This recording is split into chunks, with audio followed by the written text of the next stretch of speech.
If you want to be a supporter of my channel, please join my Patreon. On Patreon, that's where I'll be posting all my future videos before they ever launch.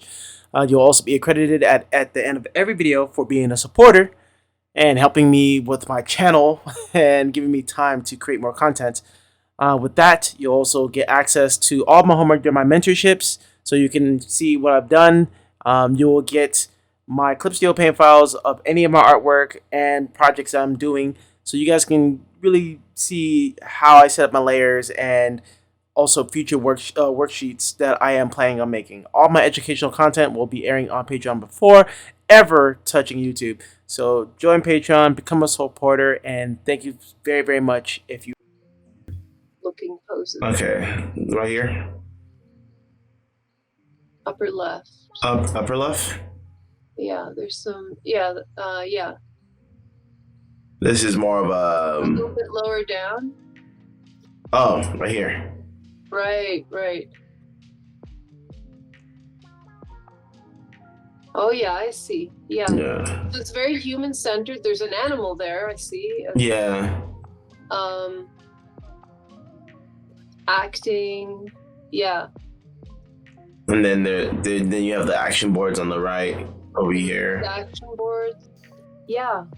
I find that the best action scenes for me are the ones where you're really connecting with the character emotionally, where they're at. Mm-hmm. Not just people moving around or winning fights, but you're Mm-hmm.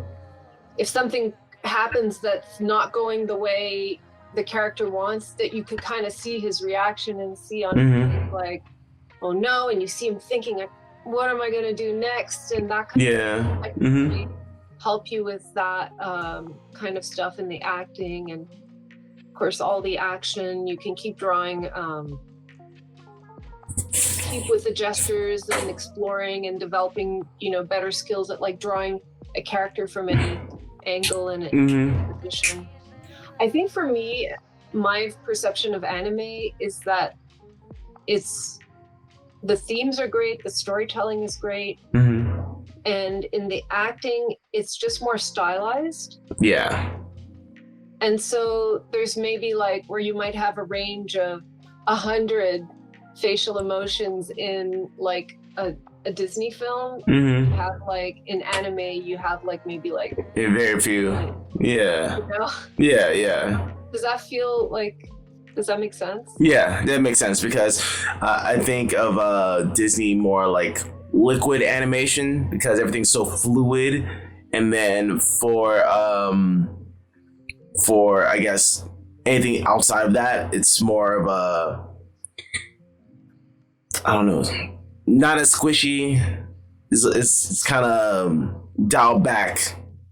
Right, the squash and stretch isn't as obvious. Yeah. Yeah, I think that's kind of what some of the folks in the mentorship program were saying, that it feels like that squash and stretch type of animation, the kind of really like rounded type of animation is not so much in fashion anymore.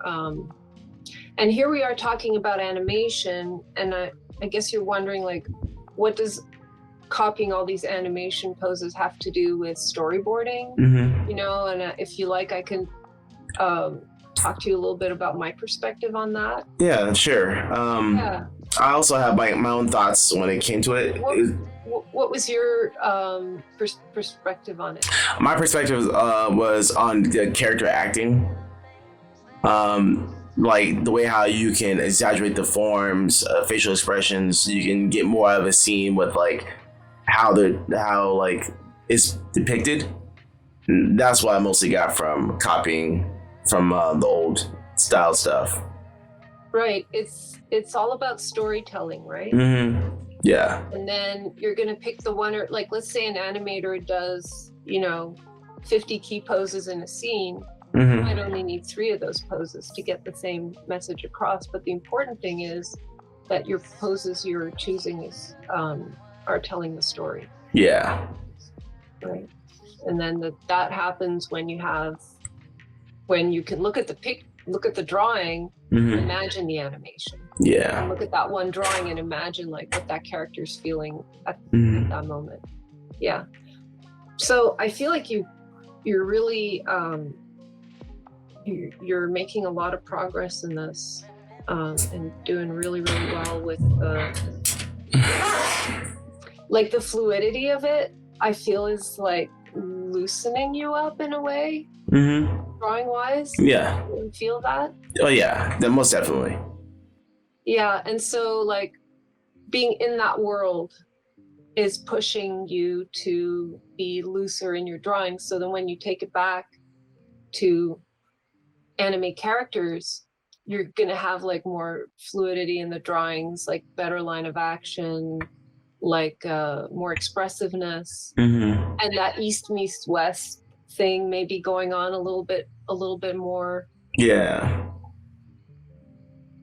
I think so. Yeah. I mean, so let's look at some more of these drawings. Like, why don't you talk to me a little bit about what this means to you and what you find, what you would like to take from the stuff that you have on the screen right now? I really like how the character's like anatomy is like depicted. It's really just broken down into shapes, just like how in the Disney copies are, but this is just a little bit more refined and kind of like grounded. Because as I was drawing Hook, I just thought it was so funny, like how they over exaggerate his neck. I'm like, how could a neck even go that far? But I'm thinking again, like, oh yeah, that's like for one frame, most likely, right? You know. And then it just gives an effect, but you don't really see it. Yeah, exactly. But for stuff like this, it just seems a little bit more grounded. I just always been a big fan of the action stuff. I think that's what got me into art in the first place. Right. I think this was some of like the Invincible stuff, the little screen caps here. I don't have any of the storyboards for it. I haven't seen any leaks for the storyboards, but I just really liked how a lot of these kind of share the same anatomy style, where especially in the shapes, when the shapes are like kind of broken down the same. Here's one like from Voltron. Yeah, as you can see, it still has like anime features, like parts of the eyes might be really big, and you have the chin and stuff, but and they're all different. Faces, they don't all look the same. Exactly, they all have variations.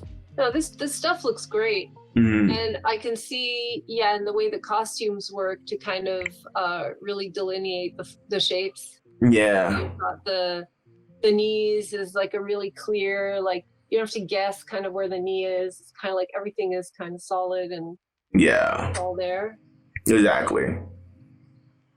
Yeah, I get that. Yeah. There's a lot of great value in this, and I could totally see what we're doing here. I just noticed that I think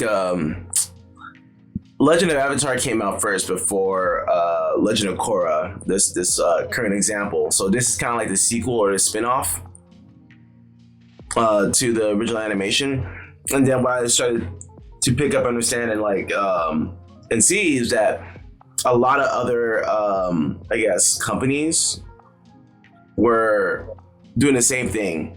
So you can see here, like it's not too far off. And I think some of the same people who animated for Legend of Korra or the Avatar series, they also helped make Vox Machina. So this is a screenshot of Vox Machina here. Oh, okay. And that's the one you were telling me is kind of more east meets west. Yeah. Yeah.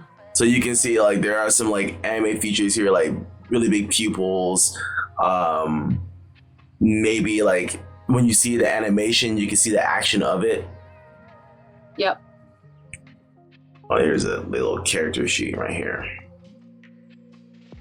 And then when you also get to Invincible, they kind of dial it back on the anime-ness, but they still have some of like the structure for the anatomy. The anatomy is like not too far off from the other two examples.